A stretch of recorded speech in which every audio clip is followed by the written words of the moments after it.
Elder Thantis sat on the edge of the meeting hill, looking out over the river valley below. The large campfire he always remembered as a child crackled and snapped behind him, but the canvas tents had been replaced by stone and marble. Indeed, his people's homes had grown greatly since that fateful day so long ago. They had a real city now, streets, houses, and a small but growing library. His people were no longer just farmers.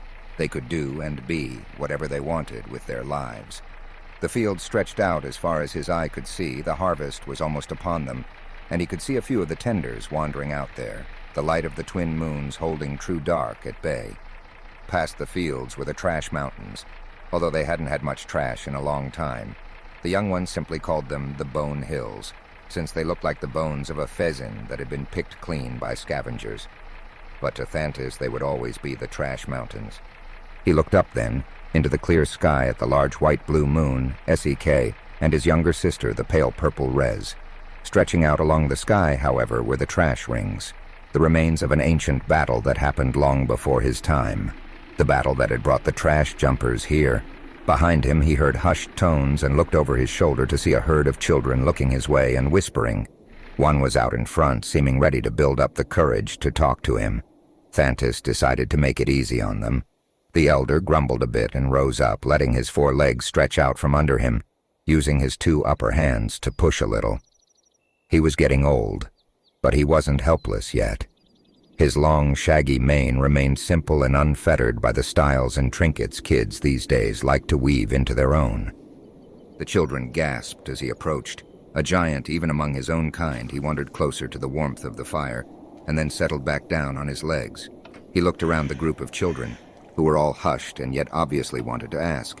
He knew their parents had filled their little heads with lies about his great deeds through his life. Everyone seemed to think he was a hero. All he had done was break the old laws. The laws about never hurting a living creature. The oldest and most sacred of their vows when he was young. He never liked those stories, but there was a story he did like. So, young ones, do you want to hear the story of the trash jumpers? They clamored up then, excitement alight in their eyes as they shouted or agreed in varied tones depending on how much they'd heard before. He took a deep breath and rumbled out softly as he looked back over the fields, out towards the trash mountains. Do you know why we used to call those the trash mountains? He asked, pointing with one of his 3 fingers. It used to be covered in trash, Elder, but one day it was all stolen. Stolen! He turned back with a huff as the children skittered back. It was taken, but it was not stolen. It was trash. It was not ours because we never gave it a second thought. No, it was not stolen. And what do you all know of our people? How we came here? Another young one piped up. We were brought here to make food. Yes, we were. And who brought us here? The Red Ones. Thantis chuckled at that, his deep baritone rumbling out across the crackling fire. Yes, the Red Ones, although we called them the Annelids and their empire. They brought us here well before my time. They told us to farm, and every month they'd return to take most of what we made. Every half-solar cycle they'd wait for us to have a special ceremony to claim our elders as meat. The children gasped at that, since likely they hadn't been told that part yet. To spare them nightmares. Well, that made them soft in Thantis's thinking. Needed to let them know the real history. That's right. If I had been my age back then, I would have been meat for their bellies more than 15 solar cycles ago. But even our elders allowed it. It was the way of things, they said. They gladly traded their lives for our continued peace on this planet. It was a simple life. Farm, gather, wait to be eaten by annelids. We lived in tents made of simple canvas, twine, and sticks. Not these fancy buildings you all enjoy today. But we were not alone on this planet. There were also the trash jumpers. He looked back out over the moonlit fields once more to the mountains beyond. We never knew their names. They were small, energetic. They lived in the trash and would always be seen jumping over it. So, that was their name. The trash jumpers. He pointed up at the sky to the rings of trash held in the sky by some unknown force. That was the remains of a great fleet that they had once possessed. They lost, but the survivors rained down on the planet with the trash. Generations ago they waited, until the annelids brought us here thinking the planet secure. Then they started to return. We had no idea what they were doing out there. To us, their lives were short and strange.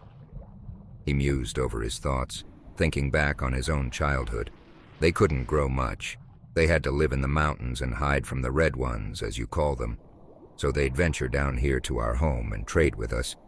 I didn't understand why my elders would want trash, but I learned it wasn't just trash. There were trinkets and valuables and little bits of tech, and we grew much food, so we were happy to trade. I remember seeing some trash fall out of the sky, hitting the plains to the south, made a big hole. There was something shiny and valuable looking at the bottom, but the elders told us to let the trash jumpers get to it. The trash from the skies were dangerous, and indeed when the trash jumpers tried to claim it that night, there was an explosion from the hole. I didn't understand why they would kill themselves, or at least risk death over trash. He rumbled a little and shook his head.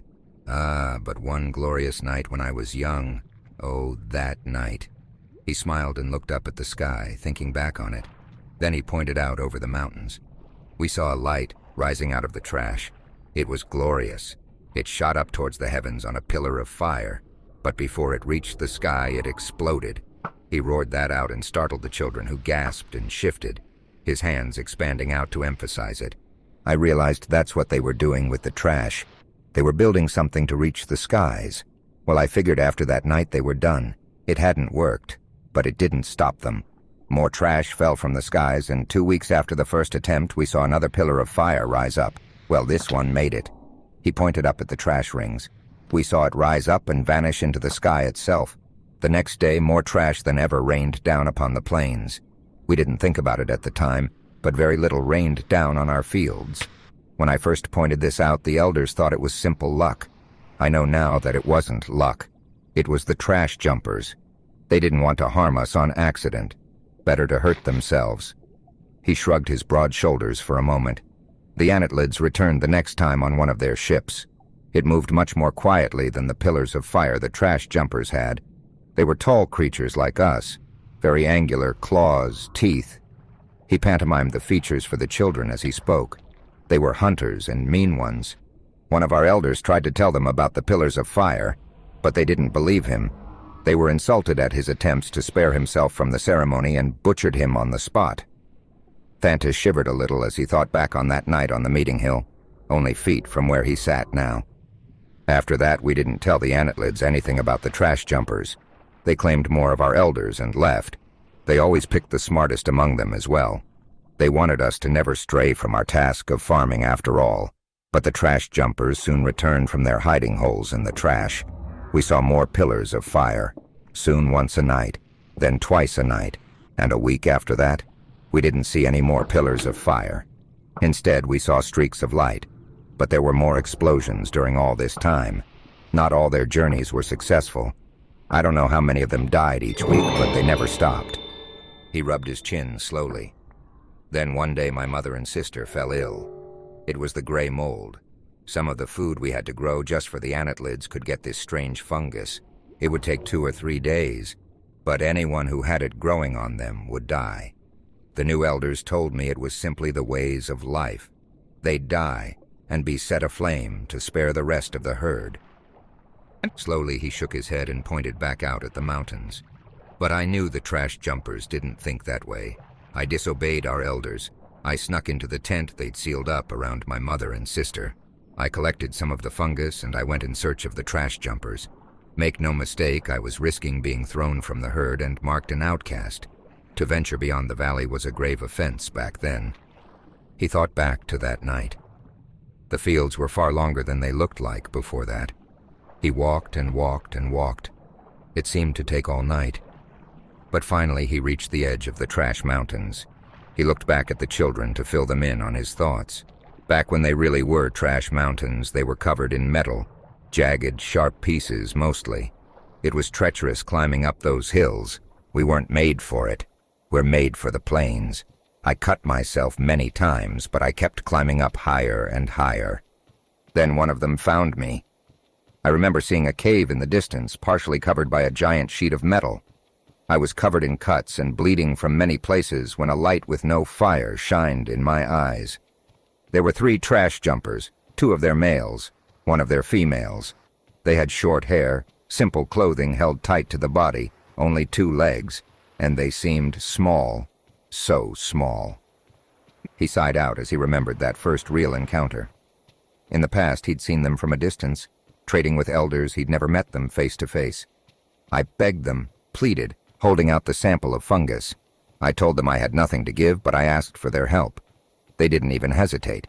They brought me into the cave. One of the males helped bandage my cuts while the female prepared some sort of salve after examining the fungus in a strange metal box. I asked them what I must do to repay them, how I could ever live down the debt they had over me. He smiled then, thinking back. They told me I had no debt. We fed them. It was their debt to us. I of course insisted that I owed them, but they gave me some water and escorted me back down the mountain, showing me where to travel so I wouldn't get more cuts. Once I was back on the plains, I ran home. I had been traveling all night, but I ran. I was exhausted and pouring sweat, but I made it. I didn't even acknowledge the guard the elders had set up around my mother and sister's tent since I broke in. I rushed past him and gave them the salve the trash jumpers had given me. His smile grew into a full grin then. And it worked. The fungus fell off of them. They were weak, but they were alive. Of course I had disobeyed the elders, but they understood why. Instead of banishing me, they assigned me to 2 months of hard labor in the fields. I didn't mind. I was strong, and it only made me stronger. I began to explore the fields and the plains more. I hoped that the trash jumpers might visit, but they were busy at night. Slowly his grin faded, and he shook his head. Then came that fateful night. The Anatlids returned for the ceremony when a piece of trash fell from the sky bigger than I'd seen before, right into the fields. They were surprised, but I convinced them it was nothing. I had worked the fields more than anyone, and I told them it happened from time to time. Nothing to worry about. They seemed to believe me, aside from one. He kept looking out from the meeting hill. He watched the field, and I watched him. As the night drew on, he must have seen something because he turned and pointed at me, telling me to guide him out there. Thantis sighed. I had no choice. I just hoped the trash jumpers were already gone when we got there. I moved slowly until he jabbed me with a talon, cutting my side, demanding I moved faster. I was scared, so I moved faster. When we got to that hole, the trash jumpers were still there. It was the 3 who had helped me. They were still crawling over some big piece that looked important. Then the Anatlid. Thantis became silent. He closed his eyes as he thought back on that night, how he just stood as the creature raised the long metal in its claws, unleashing lightning that struck the 2 males. He remembered their screams. The female was struck in the side and wounded, but not dead. He remembered the Anatlid, red and angry. "Go get my kin! I will torture this one and skin the others as trophies. It seems you were not lying about the pillars of fire. You will be rewarded." The look in her eyes, that fear and anger. Thantis had always been taught to never harm another living creature. His people were peaceful. They ate plants. They farmed. They let themselves be sacrificed. But an anger welled up within him that he had never known.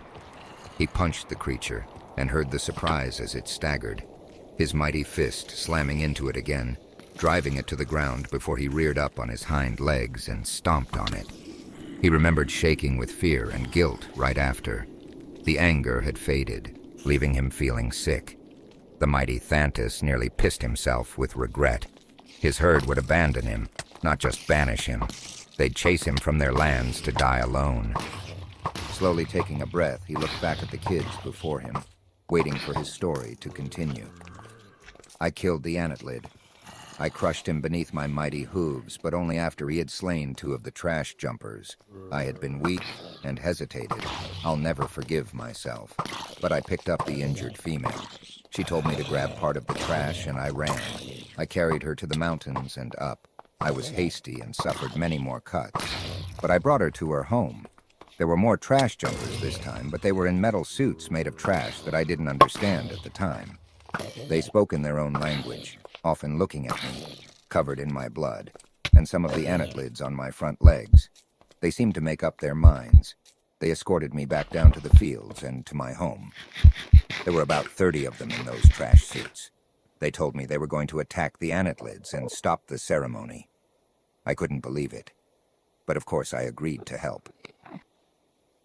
Since our town was just tents and canvas back then, there wasn't really any place to hide them, so I just had to guide them along the quickest path to the meeting hill. There were only 9 or so anatlids left after the one I had crushed. We were peaceful and never fought back. Why would they need more than a crew for their ship? The trash jumpers charged up the meeting hill, but the anatlids saw. The bolts of lightning struck several of them down, but I was faster and knocked one of the anatlids down again. The trash jumpers had their own bolts of lightning from their trash suits, and while many of them fell, the anatlids were slain. He shook his head, thinking back on that night. The herd stared at me in horror. What had I done? I had killed a living creature, twice now. I had angered our keepers and brought these trash jumpers into our home, to our very meeting hill. But one of the trash jumpers explained that they would protect us now. We wouldn't be meat for our captors. It sounded too good to be true to many who were scared about the return of the anatlids. But I was spared abandonment that night. He smiled then. But the next day the trash jumpers showed their true progress. They flew the anatlid ship into the sky, and we saw all their pillars of fire and streaks of light launch at once. There had to be 100. Then they returned in the biggest ship I had ever seen. It was larger than this very city. Wings stretched out, made of black and white. Not true white, however. It was scarred and scratched, old and worn from being in the sky for so long. It was massive. The trash jumpers brought it down and swarmed over it, fitting trash from the mountains to the outside, and for the first time we saw their other ships. Shaking his head, he chuckled softly. They were much like I would expect from the trash jumpers. The other ships were trash, chunks and hunks of this and that stuck together however they would fit. I thought they had found some ancient vessels that were simply old and dangerous. But no, they had made them from scratch, slapping them together and likely praying they would hold. Then they all launched off into the sky at once. Pillars of fire, streaks of light, and that massive bone-white mountain. A flying trash mountain now. Up, into the sky. He sighed once more as he thought about it. The next night the sky was on fire. Explosions, flames, lights streaking through the trash. It was a spectacle I've never seen the likes of since. And the morning after, the trash mountain returned. It was belching smoke and missing pieces, and many of the other trash jumper ships did not return. But there was no anatlids. The remains of that battle rained down upon our fields and the plains and the mountains. But the trash jumpers no longer hid.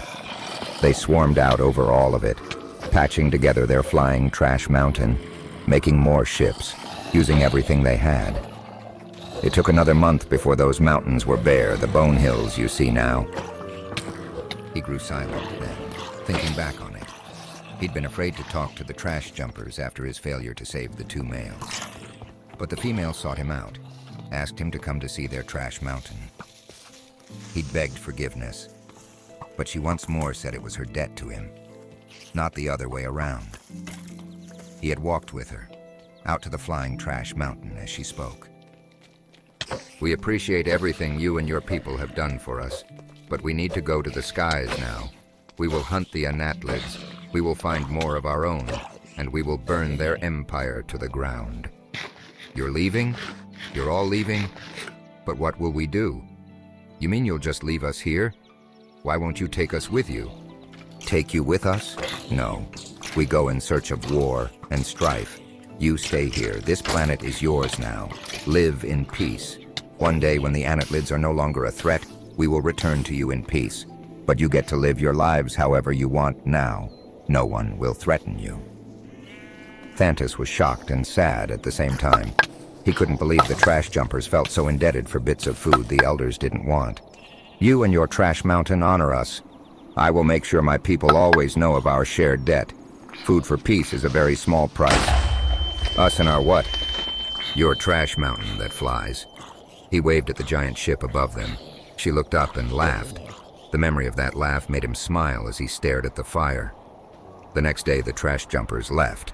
The side of their ship had paint on it now. It read Trash Mountain. What happened, Elder? One of the children asked as he had to look up and remember where he'd left off. They left us. They flew into the stars to find the anatlids and defeat them. To protect us, and any like us from being used as food and slaves for their evil. And one day they'll return. and we will give them as much food as we possibly can, even if they tell us we don't need to, because they gave us freedom. Your parents have become writers, builders, stonemasons, artists, craftsmen. They have become whatever they want. Even we collect trash now, trying to learn from it like they did. Thanks to the trash jumpers who traded trash for food and built an army and a fleet out of junk and remains to challenge the galaxy's mightiest empire. But how do you know they're still out there, Elder? You haven't seen them since you left. Because, young one, it's been 200 solar cycles. I'm old and weary, but the Anatlids have not returned. If their foe was able to build a fleet from a little old trash, imagine what they could do with all the new trash they made by destroying Anatlids. They're up there somewhere, and while my friend might be gone, I can only pray her offspring live on, so I may thank them one last time. He looked up at the sky, watching a streak brush across the sky as another piece of trash fell from the heavens.